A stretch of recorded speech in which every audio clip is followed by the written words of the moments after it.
Hey, what's up, everybody? How you doing? My name is Ryan Cook. Welcome to Ryan Cook Carving, and today it's like a Tool Talk Tuesday, but it's a kind of a how-to carve relief video, but mostly with some tips. I'm not going to do much carving.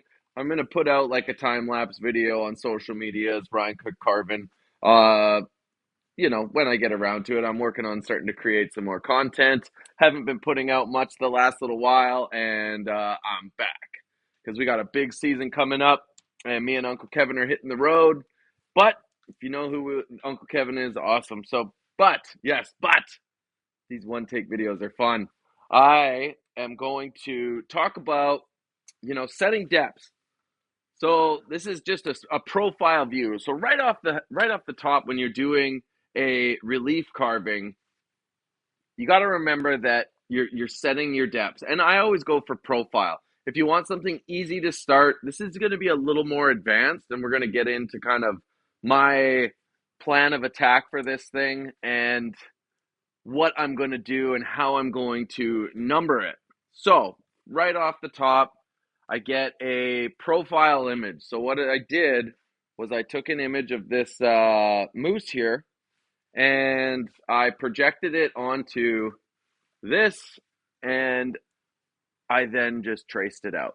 I'm not a good drawer. If you're a good drawer, you want to do profile, and profile, like we've talked about, is like a straight on version. Like a side profile view is easier, but something like, not twisted, more either facing you straight on or side.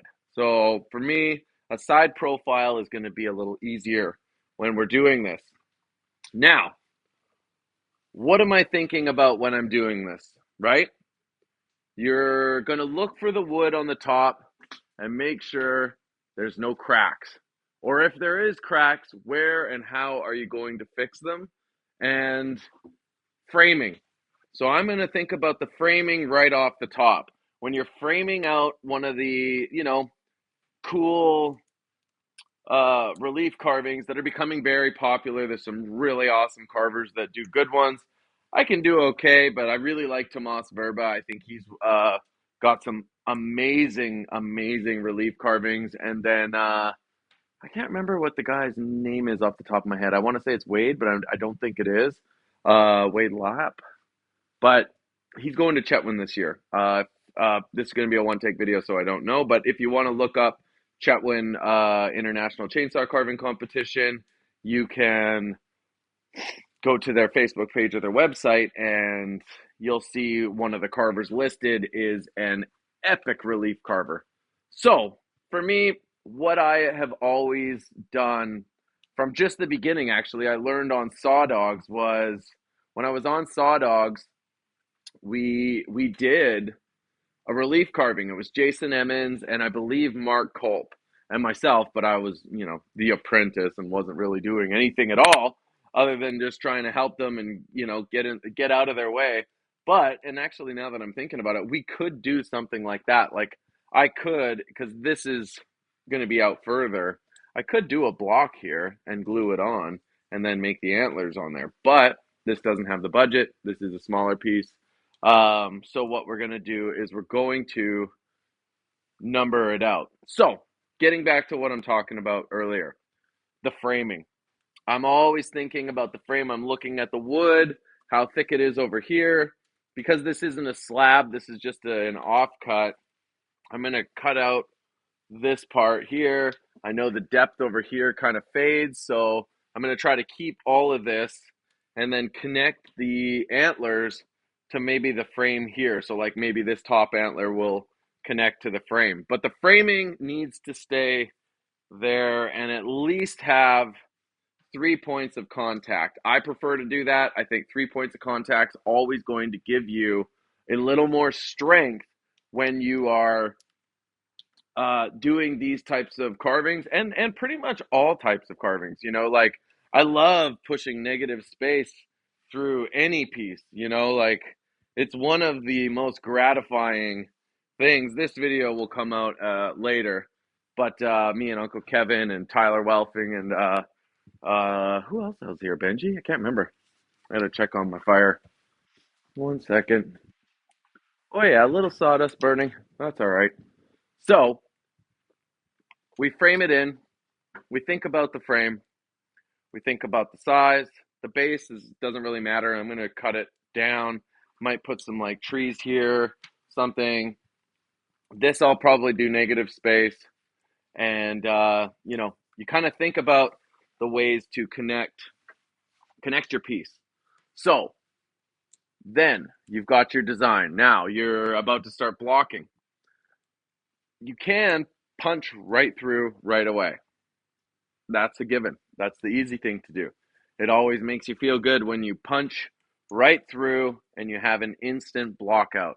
I'll probably cut this out. I'll have a barrier there, and we'll kind of, there will be something there which will be negative space, which will create a nice little hole, and right near where the ear is, maybe something there, probably maybe here, and then connect it up here, and then maybe this is the idea of the leg going down, but I'm shipping this to Florida, so it's probably going to get cut down to about there, because I just honestly don't like shipping huge carvings because it's a pain in the ass to package, truth be told.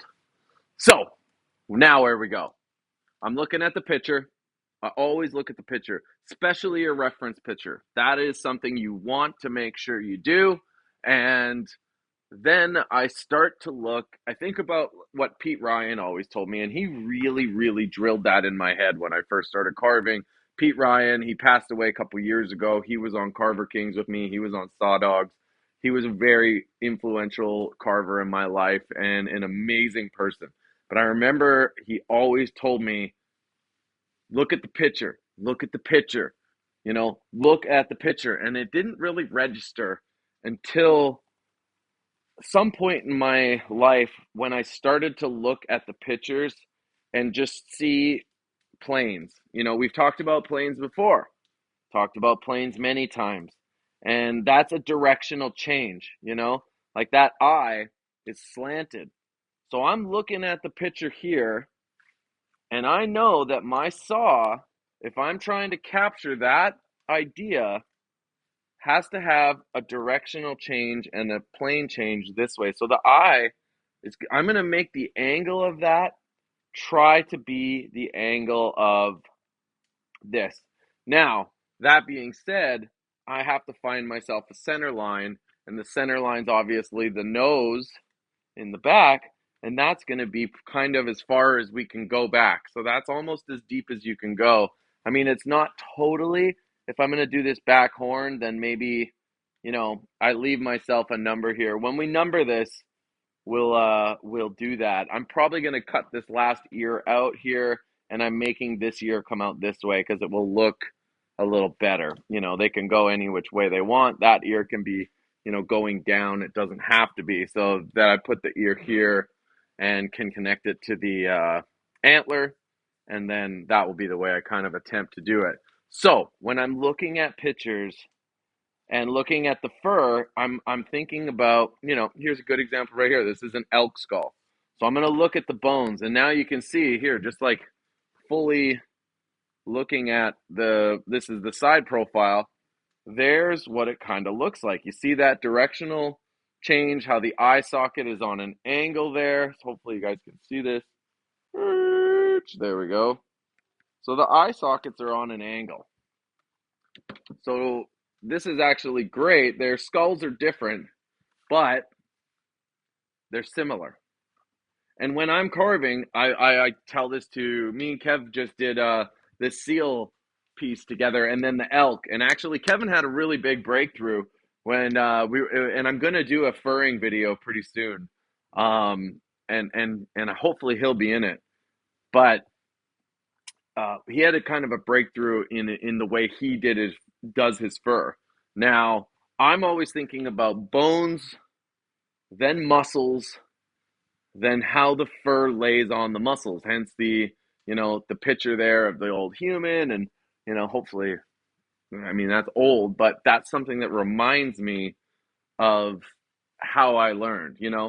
Bones, muscles, and then skin and fur patterns. So I'm going to look at the way the fur goes. When we get to the end, then I'll start going, okay, the fur's going here, fur's rounding over here, which means there's a directional change. So when I'm looking at the picture, I'm just going to do subtle lines and then angles, like an angle here to show the idea that there's, a change in plane. And if you can catch those subtle nuances and those subtle little things, you're actually going to give yourself to make this piece look like it has more depth.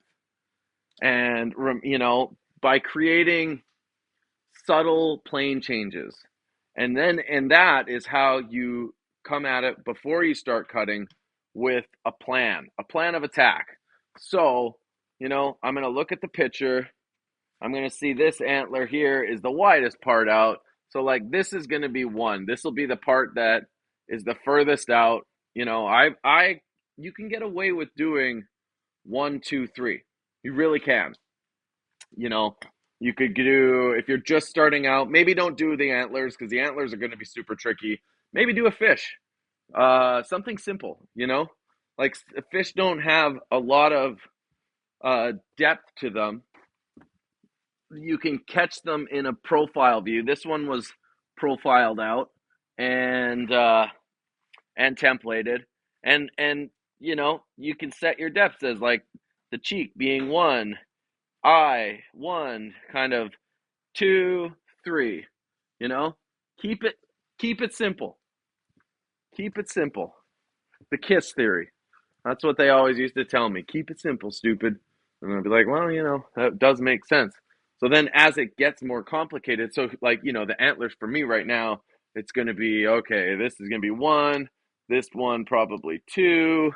This will be like, I don't know, that'll be the deepest it goes. So I'm going to have to figure that out. And then, where do we have next? The ear, maybe 1.5 if you wanted to get tech, or if you overdo it too much. So like 1, 2, 2 down at the base of the ear. And then coming in, you're going to get to the base of the antler, which would be like a 3. Then the eyeball would be like a 3. And then in, because you have to do an angle change, you're going to do maybe like a 3.5 and then a 4, and same with the nose. So you're going to start to think about the depths you're setting. That's the reason we're numbering them. You're setting your depths. So for me, when I first start with the saw, this part's going to be gone, here. This can be something. All of that could, let me do it. You're setting your depths. You have it. The antler here is going to be it's going to be negative space, but that's going to be the line where it cascades over and you lose vision of it, and I think I'll try to kind of flatten it out and then taper it back. So at the end of the sculpture, especially when I'm blocking, if there's a high ridge, so like say that there's a high ridge in the back, I'll taper that back. And as long as I keep this line, I can, like say I cut in and it's on an upslope, I want to have that turning over because then it's giving you the idea that you are going to be able to that it's ending, that it's gone through, that it's this is clear. I could put like maybe some trees or like a mountain here to make it stronger. Do some trees here, something like that. I don't know. I don't think it needs it. It would be nice for the visual line of it. If you're thinking like golden spiral or something, but that's the focal point there. And then same with golden spiral, if you're, the focal point is there. So it doesn't really work. And that's for your composition, the golden spiral, if you want to Google it. So it's one of my favorite things that I look for when I'm doing a piece. But this one, we're just kind of getting it done. So I think I will have the antler probably touching this part of the frame. I like to give them like kind of flowy lines, S's. I always think S's, and I've told you guys that a bunch. So when you're doing a piece like this, the best way to kind of start to think about it is having your depth set, and then once you start punching through, I mean, if you're committed to saying goodbye to this, you can cut that out right away. It does feel good. I'm going to leave this, but I'm probably going to connect this somehow down here, because like I could always draw the little chin hair for, because then you have that point of contact, this point of contact, that point of contact. That's going to be strong. That's going to be a very solid piece. And especially for shipping. So I'm going to be thinking about like keeping my points of contact pretty strong. I mean, it's going to be all connected here, so that will give you quite a bit of strength. But the more connections, like if I connected the nose here, then it'd be amazing. But I mean, I could, if I just left this last little bit touching barely, but then it lends itself to break and travel. So I think for myself, I'll probably do a little piece of shim, and I'll screw it in the back, and then just tell the people at the end to screw it. And sorry, my Apple Watch is still malfunctioning. Sorry about that, guys. But you're already like 10 minutes into the video, so that means you're into it. So thank you for watching. Hopefully, if this helps, give it a like, and then yeah. So that's going to be where I'm at right now, and that's kind of where I'm going to be going with this piece. Now, I'm just going to time lapse it and probably do like a TikTok video or like a YouTube short. I don't think I'll do a full carving video. I just don't have the footage on my the footage space on my GoPro today because of the elk video. But these little lines, this is a depth, that's going to be a depth change, right? The mouth, the lip comes over, like mine. Well, it's more dramatic on a moose, obviously. So that's, the chin, that's going to be a big, not a big change, but enough, maybe like the size of your teeth from your saw, like if it's a quarter pitch chain. What I'm going to be using for this pretty much is I think probably the 2511 with an 8-inch dime, or maybe 501p with a 12-inch dime tip, just to kind of get going on the big portions of the block out. But I will switch to the I think it's DCS 2500, which is the battery saw. And the reason I'm going to switch to the battery saw is because the battery saw doesn't have the chatter. When you have a saw, it's pop, pop, pop, the piston's popping, and that it can work in your favor. And I've been talking about this actually with Kev, is that people are starting to really like the battery because it's consistent. The chain speed doesn't have a pop; it's just constant. There's no piston, which can work for, what I saw actually at Chetwynd last year was Brandon Kroon did a helicopter scene, and he had to make these lines perfect for his helicopter, and that was the way he did it because of the battery saw. Now, for me, when I'm doing that rough texture, the style that I personally really like and that I've developed over my career is I like that deep texture where you're kind of cha-cha-cha-cha, you're pushing in, you can flapper it, burn it, kind of create something cool at the end that way. And that is from the piston popping. I mean, it gives that little jolt and you can't control it, but when you learn to control it, it's actually quite a fun thing to deal with. So for me, I'm going to start with the probably 501p, bust out this chunk here, cut in my lines. I'm just going to run my saw. I'll switch to the 2511, and then I'll just cut power lines.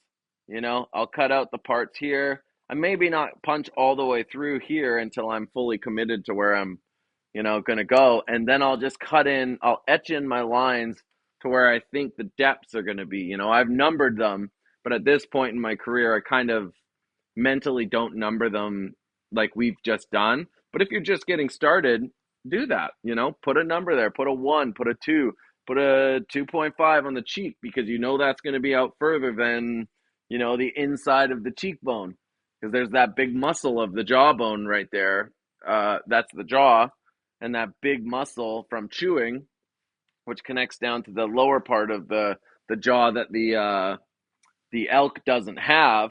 That's just the top half. The teeth are here, in around here, and then the skull's going to come like this, and then kind of taper in like that.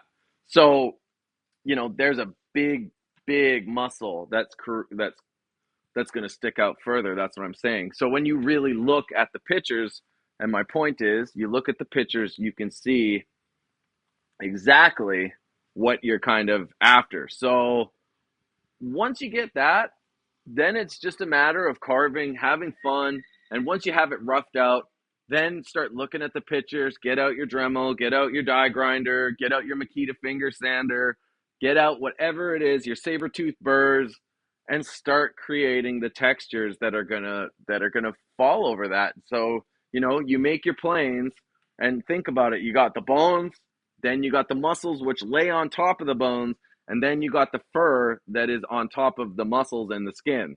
So when your brain starts to really think about that, that's going to be something that's going to help you in moving forward. And, you know, it's just one way to do it. There's so many other ways to do it. And there's really great carvers that have a lot of great advice on this now. I mean, I've been watching Jeff Moore's videos. He did a cool review on me, and I just wanted to say thanks for that, Jeff. I doubt you'll watch this video, but I definitely appreciated all you said in that review of the video that I talked about depression and carver's block. That was very, very cool. I watched it back. I didn't watch myself back, but I watched what Jeff had to say, and what an insightful guy. I mean, I had met him, like we had talked about, in Carvapalooza back at, I don't even want to say the guy's name because that guy who runs it's an idiot. And him, me, Jordan Anderson, we had a blast. We had an absolute blast carving together, and Jeff he's a really, really good teacher. He's on the East Coast, and he has a cool video YouTube page where it's his videos are very in depth. His editing's on fire. He does it all himself. He was telling me. I was like, man, I've taken to these one take videos because they've really helped. But I'm getting back to editing also. I just kind of burned out on it. But yeah, moving on. Big thanks to Jeff, and he's got a lot of great insights into carving. So, check him out, Jeff Moore. I'm sorry I don't know the page off by hand, but if you Google Jeff Moore, he'll pop up, and he's very good at instructional videos. So yeah, so there we go. Get the block out done, set your depths, think about plane changes. It's a lot to take in, but once these things start to register, that's what's going to make you get better and better. Looking at the picture, like Pete Ryan told me all the time, look at the picture. And then just that subtle change in plane, boom, done. And then you can come in at the end, if you have an airbrush, maybe do a little like highlight, low light, little thing. You're playing with lights and shadows in 2 dimensions. That's a whole different thing. That's like, I'm not getting into that today, but that's kind of the idea. That's what directional changes do. And plane changes is when you're playing with light and shadow. So the light's cascading down, and you have like a line here of the muscles, and that subtlety, like I would just think to like shape it like this, like it's rounded. And you can see just there, just by me doing that, gives it depth. It kind of gives it like there's the muscle, there's that bone that's coming off of the eye right here, it's right here, and that's 2D for you, but in for me, it's like this. It's not. It's on an angle. It's on a sharp angle there, right? So I think that is a good starting point. I hope it is. And I've done 20 minutes, so I actually have to carve because I got to get this thing done today. Now, take your time, have fun, don't rush. Like honestly, it is tricky, and you can get into linear lines too if you wanted to really get more specific on these pieces, like points of like there's always lines in any piece. There's a I think it's called linear lines. It's something you can Google when you're drawing. Like if you draw landscapes, there's always a point where things end and begin. So like if you're drawing like a like my arm, there's where it ends and then where it begins down at the Echo thing, at the Echo logo. So, that's for more landscape stuff. But for this, you're just going for the big wow factor and the depths. And if you're able to change the depths, even if it's just a little bit, just a tiny bit, you got 4 inches to work with, 3 inches to work with, and all you need is just a little bit of difference, and that gives it the depth that you're going to need to create cool pieces and be able to sell them and pay those bills, and start easy. Don't go crazy. This is a little more of a complex one, and if you want to go crazy, absolutely do it. If you have that courage, good for you. Rock that shit out and have fun doing it, you know and don't beat yourself up. There's a lot of ones, like I've got a lot that have never worked, and ones that are tricky, complicated, you know. Sometimes paint saves them, sometimes color changes them. You can kind of hide your mistakes by the way you paint them. But, start simple. Fish, a duck, fish is going to be easy. But keep it simple, have fun, enjoy the process, and thank you for watching and doing videos with me. I know I haven't been posting a ton. I do apologize for that, but I am getting back on the horse, and I'm going to start pumping out content because it's time, and I'm not as burnt out anymore. It took a while, but we're going to see a lot more fun stuff. And I'm not honestly. I think the biggest hangup is I just keep thinking, like, do you want to watch this? Do you want to hear about this? Is it worth me putting out? But honestly, content's content, and I'm just gonna start pumping shit out because who cares? If maybe one of you it helps, then that's what it's all about. And I just yeah. So my name's Ryan Cook, and hopefully this helps you doing relief carvings. There's a lot of good tips in here. Have fun, rip it up. You later. I'll do a video with this thing when it's done, but it'll be like a YouTube short because that's how I'm going to film it. Later, guys. Thanks.